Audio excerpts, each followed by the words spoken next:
Okay, I now have pleasure in introducing Dr. Andrew Russell. Okay, hi everyone. My name's Dr. Andy Russell. I'm a senior lecturer here at Brunel University London. My research focuses mostly on climate change, so I'm interested in severe storms, how changes in climate in the future might affect our societies and human health, and I'm also interested in Antarctic climate change.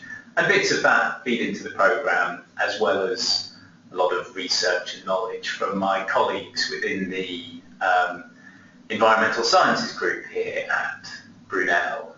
So I'm the programme director for the BSc and MSci in environmental sciences. So over the next 10 to 20 minutes, I'll give you a brief overview of the programmes and some of the highlights, and then there'll be an opportunity for you to ask some questions at the end. So what exactly do we offer?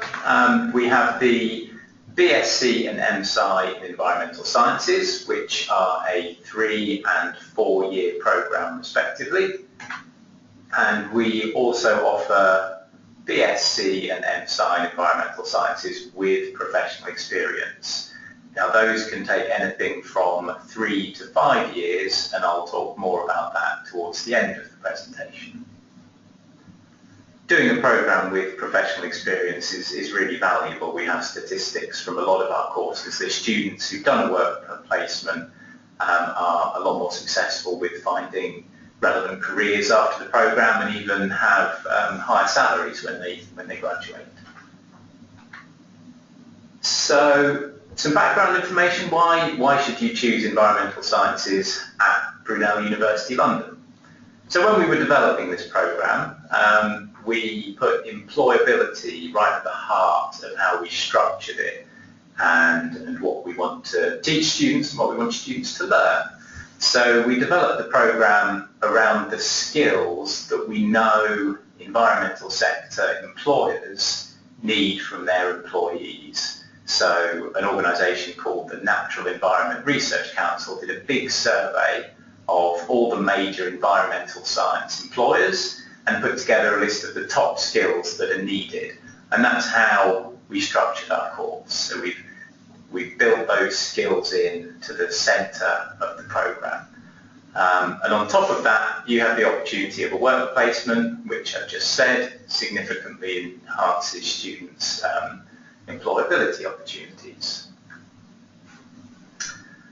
So the programmes are flexible so that you can focus on a particular specialisation that interests you, and it's also one that we know is in demand by employers again. So these specialist topics that you can focus on within the programme are very likely to put you in a very good position to secure employment with a relevant employer. So often these are cross-disciplinary specialisations, which means that we are giving you the best that Brunel has to offer. So we work with our engineering department, with our biosciences department, with our computer sciences department, to put together these specialisations where we know that students will do well in the employability market. So one example is toxicology. There's a lot of work that goes on in the UK and around the world about what happens to the chemicals that are released from human activities that end up in the environment, and how they affect wildlife and how they affect humans. Toxicologists are in massive demand, and particularly ones who have knowledge of environmental processes as well. And we also have a stream that looks at public health, one that looks at data analytics, which is becoming a very big area. Here we go. We've got some here. So that you can focus on environmental ideas or public health, toxicology, data, or water or infrastructure. And these are things that we do very, very well at Brunel. So you can be sure that you'll be taught by experts in all these fields.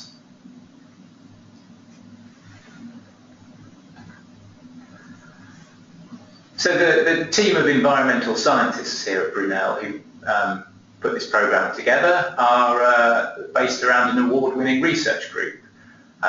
So over 3 or 4 decades here at Brunel, scientists have been looking at environmental pollution and ways to improve that. And this was the work that led to us winning the Queen's Anniversary Prize in 2011. So this is the Vice-Chancellor of the university and the head of environmental sciences at the time, Sue Joplin, collecting the award from the Queen. And the Queen's Anniversary Prizes are very prestigious. They're awarded to a handful of universities every other year for world-leading research.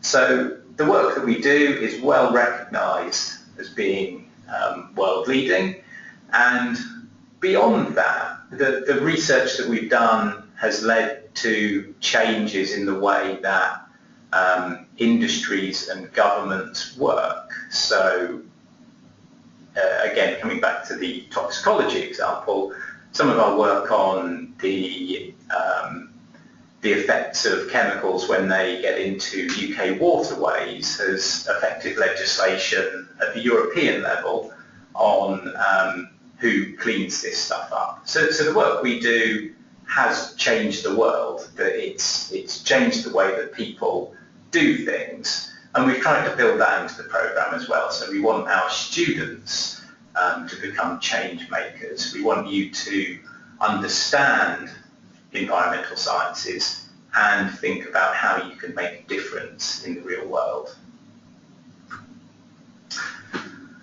And finally, in this section, our programme is holistic. It's been designed from scratch with an up-to-date and comprehensive perspective of environmental sciences. And we have a very unique structure to the programme. Topics aren't considered in isolation. They are taught with a view to linking them all together. So we don't treat, say, climate change and environmental chemistry and environmental pollution separately. You would learn the basics of both, and then at a different point within the programme you would learn how to put those things together and how to develop a solution to environmental problems.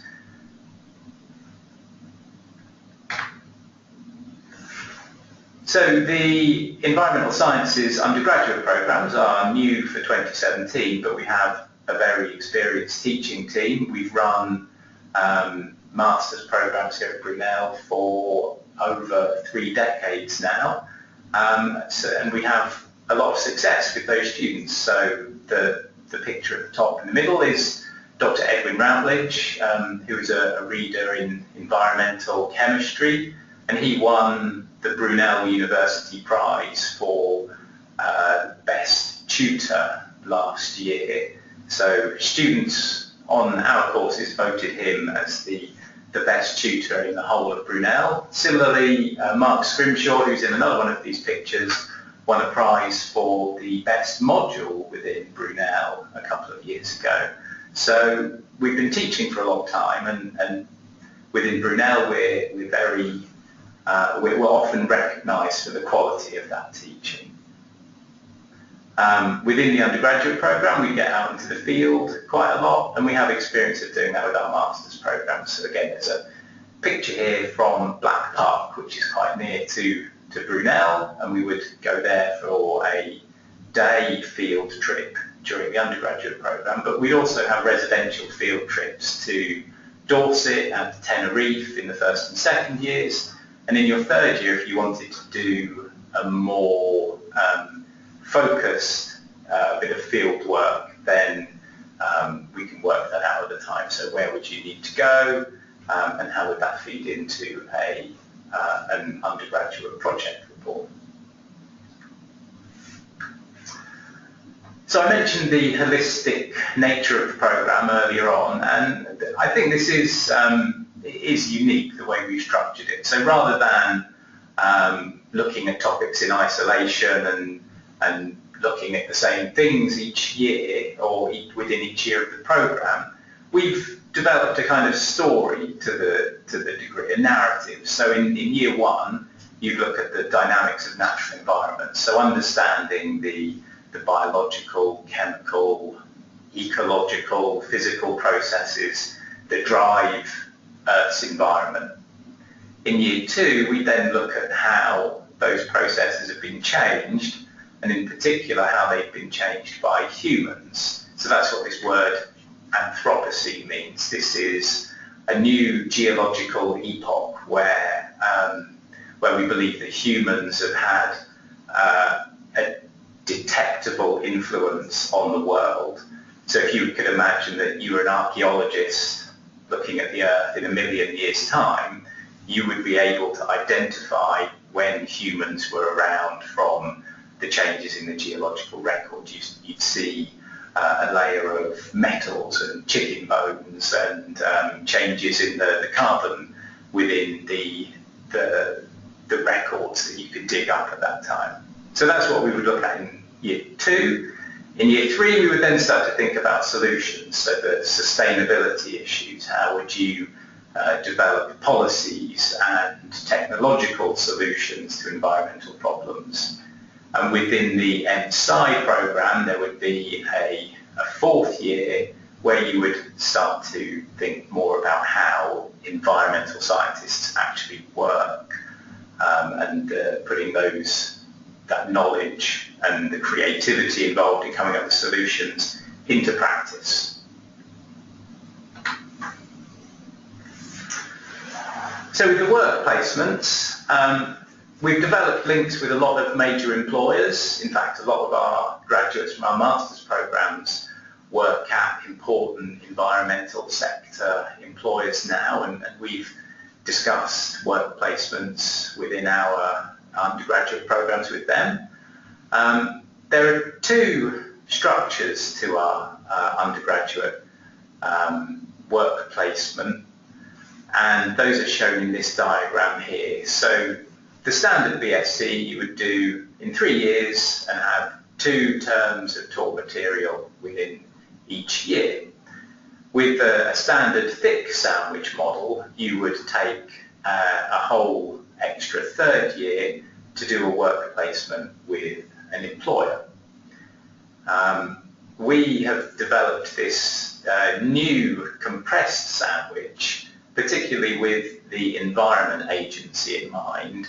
I'll talk a little bit more about that in a second, where you can do a BSc with professional experience in 3 years. So you do your work placements in the summer vacations between years 1 and 2 and years 2 and 3.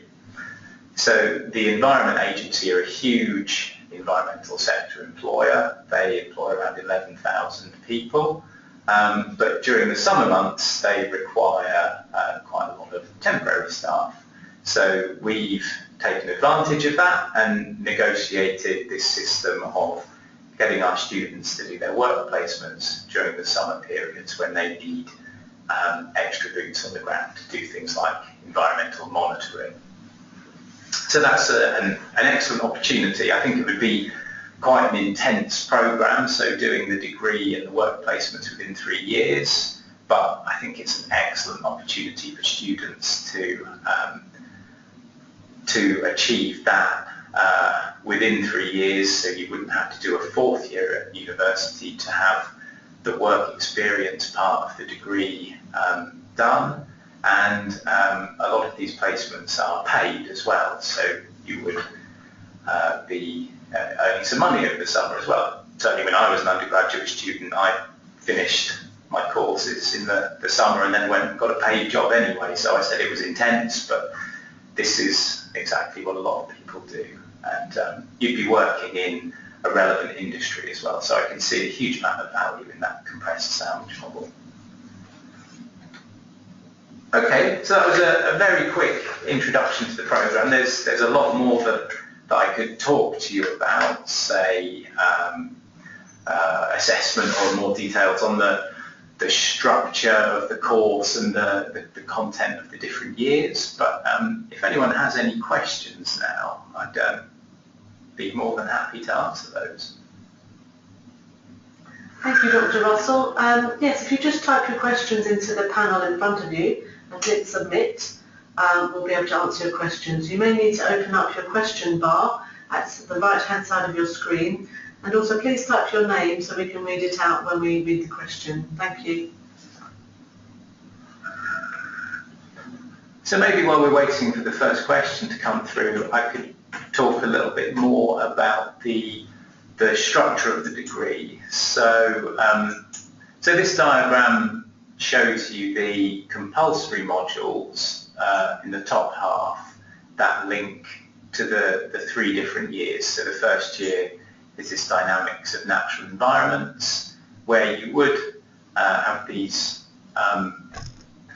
modules that focus on the biosphere, environmental chemistry, earth system science, and we'll be incorporating a lot more the sort of zoology, botany, ecology type ideas into that year than it looks like on this plot at the moment. So you would learn about those things within those study blocks, and then we have this study block called the natural environments case studies, where you'd be set problems that cut across these different ideas. So it might be how chemistry and the biosphere interact with an Earth system process, and you'd have to put those ideas together and work out solutions to those problems that way. In year 2, we start to look at how humans have interacted with the environment. So looking at sustainability problems, so when population and pollution exploded after the Industrial Revolution, and what that means for climate change and ecosystems, and then what are these specialist modules? Again, it's a case study block within year 2 where you would put those ideas together. Year 3, there's a large project, so you have to work on something on your own with a supervisor from the department. So in the past, students have worked on things like air quality and health, or how to improve the sustainability of the aviation industry, or climate change analyses in different regions.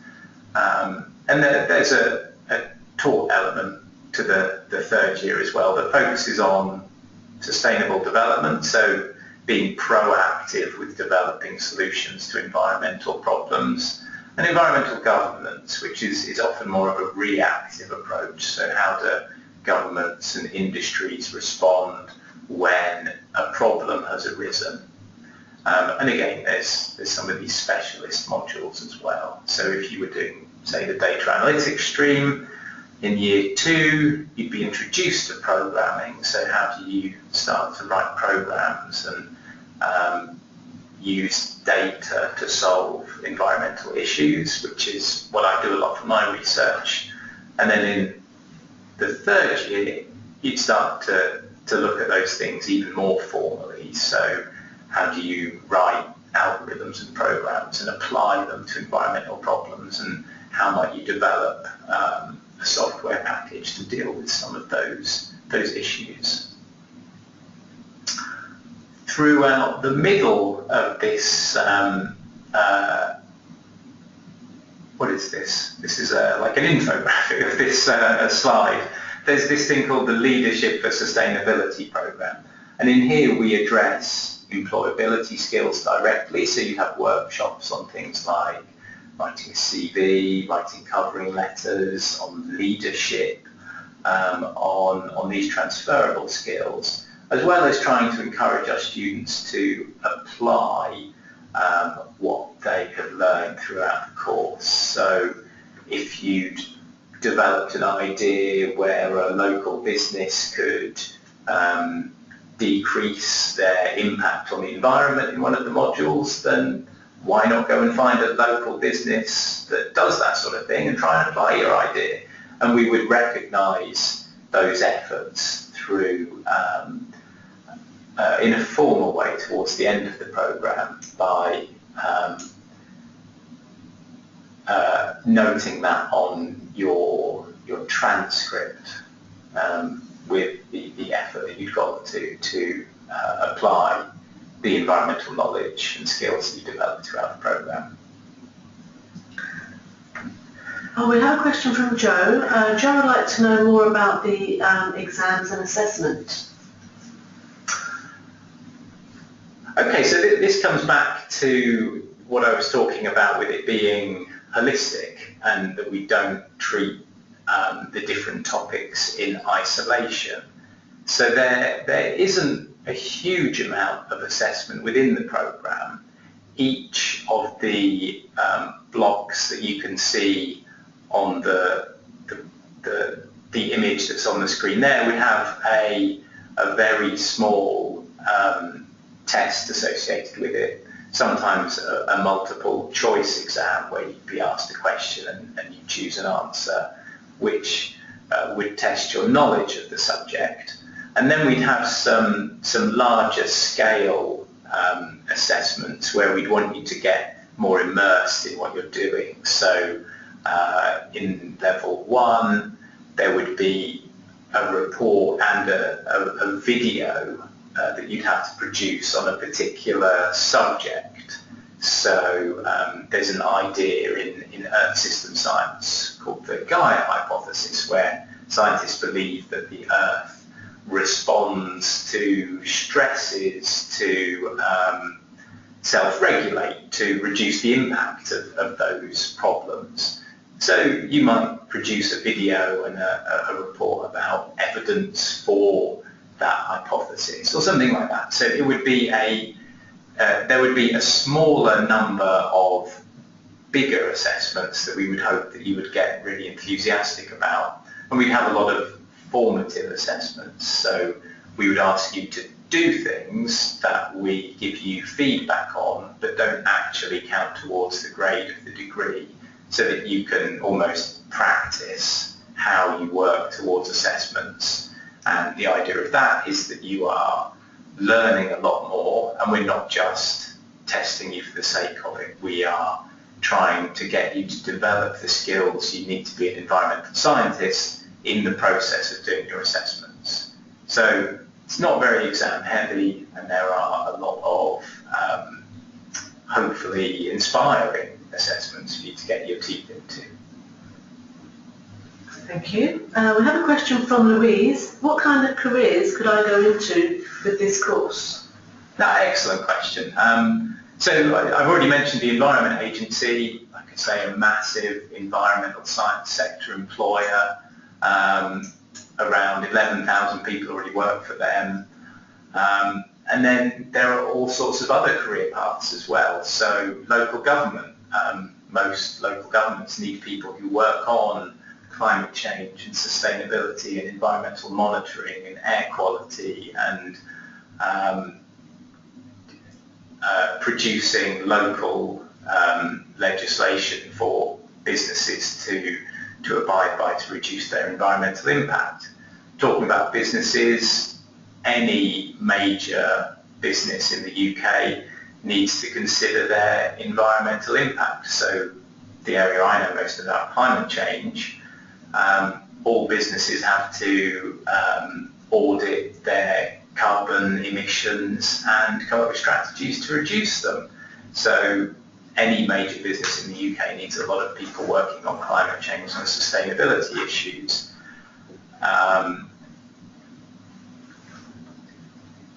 And then there's research and postgraduate study as well. So if you want to do a master's or a PhD and go into research, there's a lot of work on those issues happening at the moment in the UK.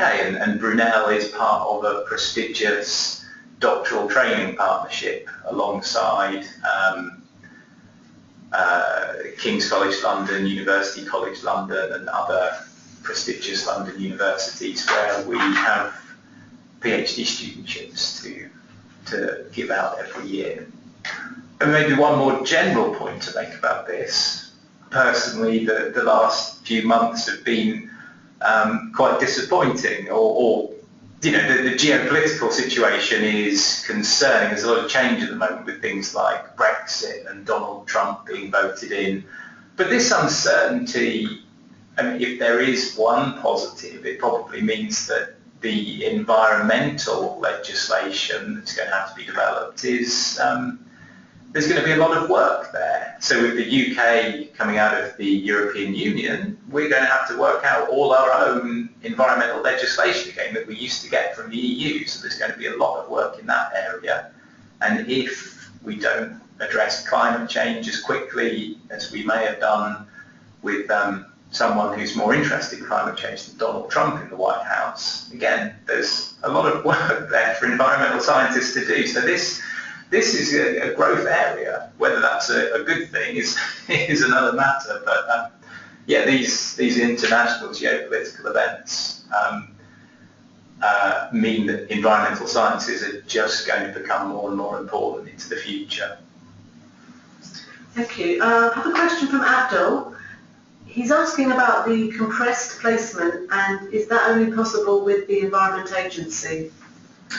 No, so we developed it with the Environment Agency in mind because they need a lot of support in the summer months. The way that their business works, they need to do a lot of monitoring of fish stocks and pollution and air quality, particularly over the summer. So that model works really well for them, and as I said, they're an excellent employer.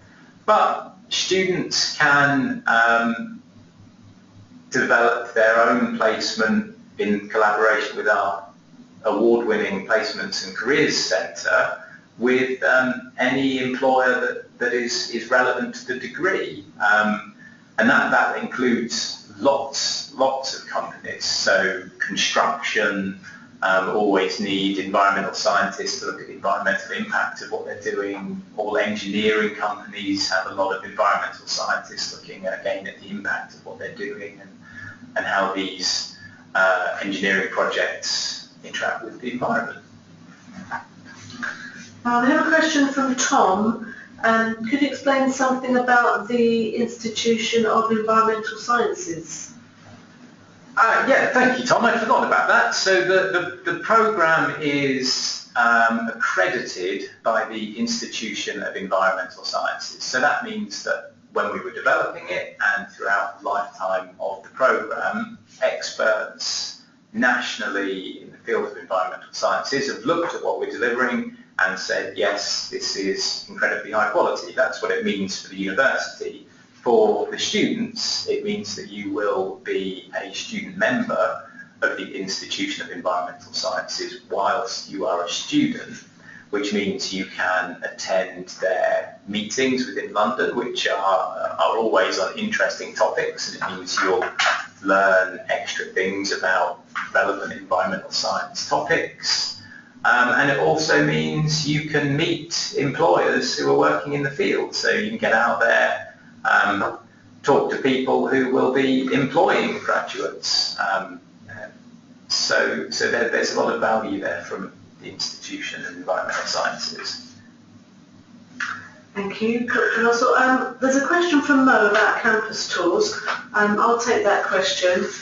We do have a schedule of campus tours running in the autumn, which have come to an end now. But if you'd like to see the campus, if you just send us an email to openday.booking@brunel.ac.uk, we would be able to organise an ad hoc tour for you before Christmas, so you've still got time to come and see us before the January UCAS deadline.